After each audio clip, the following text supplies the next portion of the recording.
Part 1: The New Semester. There's something about the start of a new semester that always feels like a fresh start, right?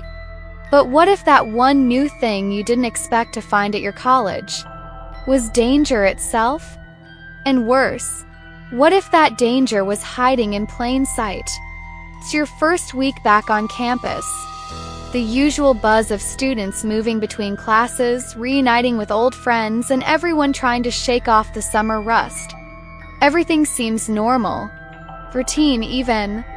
But then, as you're walking through the student union, you spot her.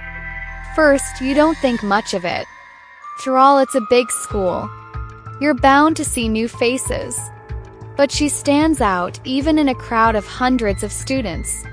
There's something about her, something off.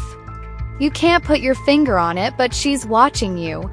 Not just a quick glance, but a piercing stare. And as you glance back, you notice she's still staring. Almost like she knows something you don't. You don't know her yet, but you will soon.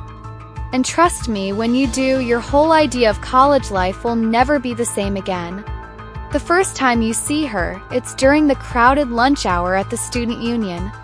You're in line for a coffee, minding your own business when you feel it. Her eyes on you. You glance up, and there she is, standing across the room. She's perfect. Too perfect. The kind of girl you've only seen in movies. Long, dark hair, flawless skin, a figure that seems to turn heads without even trying. But it's not just her beauty that catches your attention.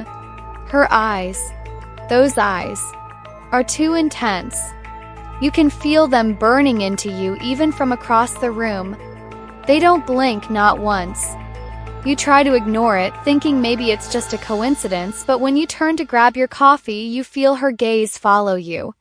You look back. She hasn't moved. You shake it off. It's just a weird feeling, right? But every time you pass her in the hallways or see her at random spots on campus, the feeling intensifies. That unnerving sensation that something is watching you. And then things start to happen. Small things at first. Things you can't explain. The lights flicker in your dorm. Your keys go missing, only to show up in places you swear you didn't leave them. But then it escalates. You overhear whispers in the hallways, and you see strange things out of the corner of your eye. At first, it's just a feeling of unease, but soon it becomes undeniable. Something strange is happening on campus, and somehow you're caught right in the middle of it. Over the next few days, the weirdness starts to spiral. You start hearing rumors about her. People have been talking. They say she doesn't sleep. They say she only comes out at night, but somehow she's always in the middle of the busiest places when you least expect it. You don't want to believe it, but there's this feeling that everyone's avoiding her, as if they know something you don't. But what is it? You decide to do some digging. You talk to a few students, asking them about her, but their answers are vague, like they're afraid to say too much. The more you dig, the more you realize no one seems to know much about her past. She's just there. Every semester she shows up, and just like that, things start getting weird.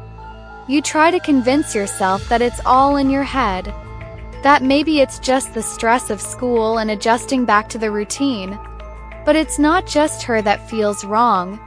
Other things are starting to happen, too. There's this constant tension in the air, like the campus is holding its breath.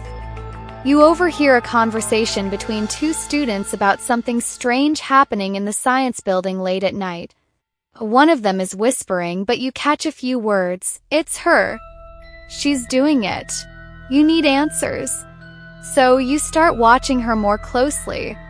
You spot her at odd times, walking alone at night, standing in places where no one else is around. And every time you look, she's watching you. It's like she's waiting for something, and you can't help but feel like you're part of whatever is about to unfold. Then one night it happens. You're walking back to your dorm after a late-night study session, the campus eerily quiet. You pass by the student union again, and you see her standing there, staring out into the night, completely still. Something feels off, like the air is heavier, the silence too thick. Without thinking, you approach her. The instant your footsteps echo on the pavement, she turns and her eyes lock onto yours. There's no warmth, no friendliness in her gaze. Just cold, calculating intensity. You freeze. "You shouldn't have come," she says softly, her voice sending a chill down your spine. Her words don't make sense. Why shouldn't you have come? What is she talking about? Before you can respond, she steps closer. The air around her seems to grow colder. Her beauty, her perfection, starts to feel less like a gift and more like a warning. Predators stare. And then it hits you. Pieces fall together. The strange occurrences. The whispers. The fact that no one ever seems to be able to talk about her. She's not just some girl at college. She's something more. Something dangerous. Something ancient. You try to back away, but she grabs your wrist with surprising strength. "It's too late," she whispers, and in that moment you realize something. You're not just a student anymore. You're part of something far darker than you could have ever imagined. And she's not going to let you walk away. Not unless you become part of her world. As the days go by, your perception of college life shifts completely. What seemed like an ordinary semester now feels like a nightmare you can't escape. And as much as you want to run, you can't. She's watching. Waiting. You're tangled in her world now, and there's no turning back. There's danger everywhere. Danger that's been hiding in plain sight, wrapped in the form of a perfect, beautiful stranger. And soon you'll learn the truth. About her, about the campus, and about the terrifying secrets that have been buried here for decades. This semester, you won't be worried about finals. You'll be worrying about survival. If you want to hear what happens next, don't forget to subscribe.